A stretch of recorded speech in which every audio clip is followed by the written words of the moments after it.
శ్రీకృష్ణ పరబ్రహ్మణే నమః. అరుణాయ నమః, అచలాయ నమః, రమణాయ నమః, రామకృష్ణాయ నమః. శ్రీదత్తగురుభ్యో నమః. కృష్ణాయ వాసుదేవాయ, దేవకీ నందనాయ, నందగోపకుమారాయ, గోవిందాయ నమో నమః.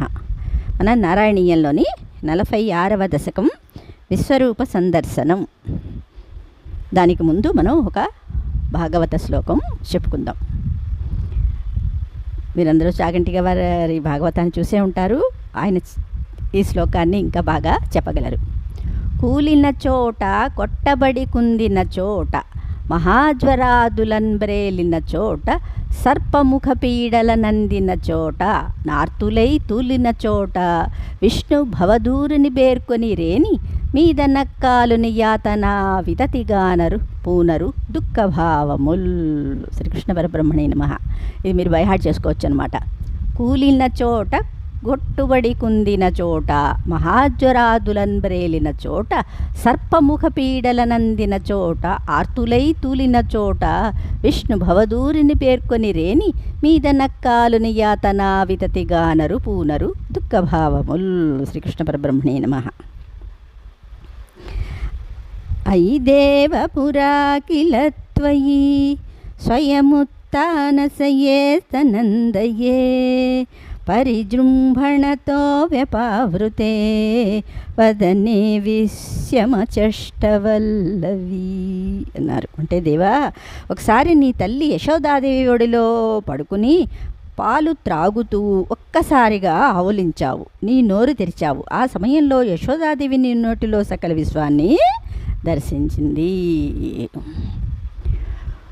పురనప్యధ బాలకై సమం త్వయి లీలా నిరతే జగత్పతే, ఫల సంచయ వంచన క్రుధ తవ మృద్భోజనమూచురర్బక. ఓ జగత్పతి, మరొకసారి నీవు నీ తోటి పిల్లలతో ఆడుకుంటూ వారు తెచ్చిన పండ్లలో కొన్ని పళ్ళని దొంగిలించావు. నీవు సరదాగా చేసిన పనికి బాలురు కోపం తెచ్చుకుని నీవు మన్ను తిన్నావని, దొంగతనం చేశావని నీ తల్లితో చాడీలు చెప్పారు. అయితే ప్రధయావధౌ విభో క్షితితో యాది సమస్త భక్షిణః, మృదుపాసనతో రుజా భవేత్ ఇతి భీతా జననీ చుకోపస అన్నారు. అంటే ఓ ప్రభు, ప్రళయం సంభవించినప్పుడు భూమి, నీరు వంటి సకల భూతాలని నీ కడుపులో దాచుకుంటావు కదా. అలాంటి నీ దివ్య మహత్యాన్ని తెలియని నీ తల్లి అమాయకంగా నీవు మన్ను తిన్నావని, దానివల్ల నీకు అనారోగ్యం కలుగుతుందని భయపడి నిన్ను మందలించింది. అయి దుర్వినయాత్మకత్వయా కిము మృస్నాబత భక్షిత ఇతి మాతృగిరం చిరం విభో వితధాం త్వం ప్రతిజగ్గిషే హసన్ అన్నారు. ఓరి అల్లరివాడా, ఓరి అల్లరివాడా అని అర్థం అనమాట. నువ్వు మన్ను తిన్నావా అని నీ తల్లి యశోదాదేవి నిన్ను అడిగింది. అది విని నీవు నవ్వుతూ, అమ్మా అంతా అబద్ధం, నేను మన్ను తినలేదు, ఒట్టు అని నమ్మకంగా ఆమెకి సమాధానం చెప్పావు. అయితే సకలైర్వినిశ్చితే విమతిశ్చేత్వదనం విధార్యతాం ఇతి మాతృవిభర్పితో ముఖం వికసత్పద్మనిభం వ్యధారయ. నీ సమాధానం విని నమ్మకం కలిగిన యశోదాదేవి, నాయనా బలరాముడు, నీ స్నేహితులందరూ నువ్వు మన్ను తిన్నావని స్పష్టంగా చెబుతున్నారు, అది అబద్ధమని నీవంటున్నావు. ఏది, ఒకసారి నీ నోరు తెరువు అని గద్దించి అడిగింది. వెంటనే చూడు అంటూ వికసించిన పద్మం లాంటి నీ నోరు తెరిచావు. అపి మృళ్ళవదర్శనోత్సుకాం జననీం తాం బహుతర్పయన్నివ, పృథివీం నిఖిలాం న కేవలం భువనాన్యప్యఖిలాన్యధీదృశ అన్నారు. ఆమె నీ నోటిలో మన్ను తిన్న ఆనవాలు కనిపిస్తుందేమో అని చూడబోయింది. అప్పుడు ఆమెకు ఆశ్చర్యం కలిగేలా సమస్త భూమండలాన్నే కాక సకల భూభవనాలని నీ నోటిలో చూపించావు.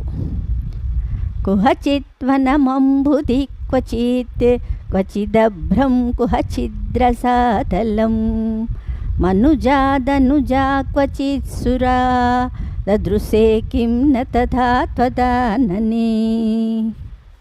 స్వామి, యశోదాదేవికి నీ నోటిలో ఒక చోట అడవులు కనిపించాయి, మరొక చోట సముద్రాలు కనిపించాయి, ఇంకొక చోట ఆకాశం కనిపించింది, వేరొక చోట పాతాళం, మానవులు, దేవతలు, రాక్షసులు దర్శనమిచ్చారు.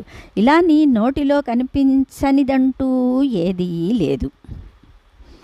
కలసాంబుధి సాయినం పునః పరవైకుంఠపదాదివాసినం స్వపురశ్చ నిజార్భకాత్మకం కథితా త్వాం న దదర్శ సాముఖే అన్నారు. ఇంకా యశోదాదేవికి నీ నోటిలో క్షీరసాగరంలో శేషతల్పం మీద పడుకున్న శ్రీమన్నారాయణుడిగా, వైకుంఠంలో ఉన్న శ్రీ మహావిష్ణువుగా, తన చిన్న కుమారుడుగా, ఇలా ఎన్నో విధాలుగా నీవు దర్శనము ఇచ్చావు.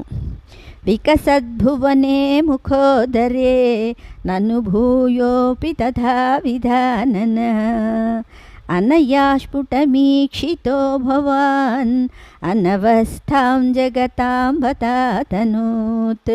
స్వామి, ఈ విధంగా యశోదాదేవికి నీ నోటిలో సకల జగత్తు కనిపించింది. అలాగే ఆ జగత్తులో నీవు నోరు తెరిచి నుంచున్నట్టుగా కూడా కనిపించింది. నీ నోటిలో బ్రహ్మాండాలు, ఆ బ్రహ్మాండాల్లో నోరు తెరుచుకున్న నుంచున్న నీవు, ఇలా అనంత విశ్వాలని నీ నోటిలో ఆమెకి చూపించావు. ధృతతత్వధిత్వద్విధియం తథా క్షణం జననీం తాం ప్రణయేన మోహయన్ స్తనమంబదిసేత్యుపాసజన్ భగవన్నద్భుత బాల పాహి మాం అన్నారు. భగవాన్, ఇలా సకల విశ్వాలని నీ నోటిలో దర్శించిన యశోదాదేవికి ఒక్క క్షణకాలం నీవు సాక్షాత్ భగవంతుడవని అనిపించింది. అంతలోనే ఆమెని మోహపరవసురాల్ని చేస్తూ, అమ్మా పాలు ఇవ్వవా అంటూ గారంగా అడిగావు. అటువంటి అద్భుతాలు ప్రదర్శించిన దివ్య బాలుడా, నన్ను రక్షించు. శ్రీకృష్ణ పరబ్రహ్మణే నమః. నెక్స్ట్ దాంట్లో మనం శ్లోకాలు చెప్పుకుందాం.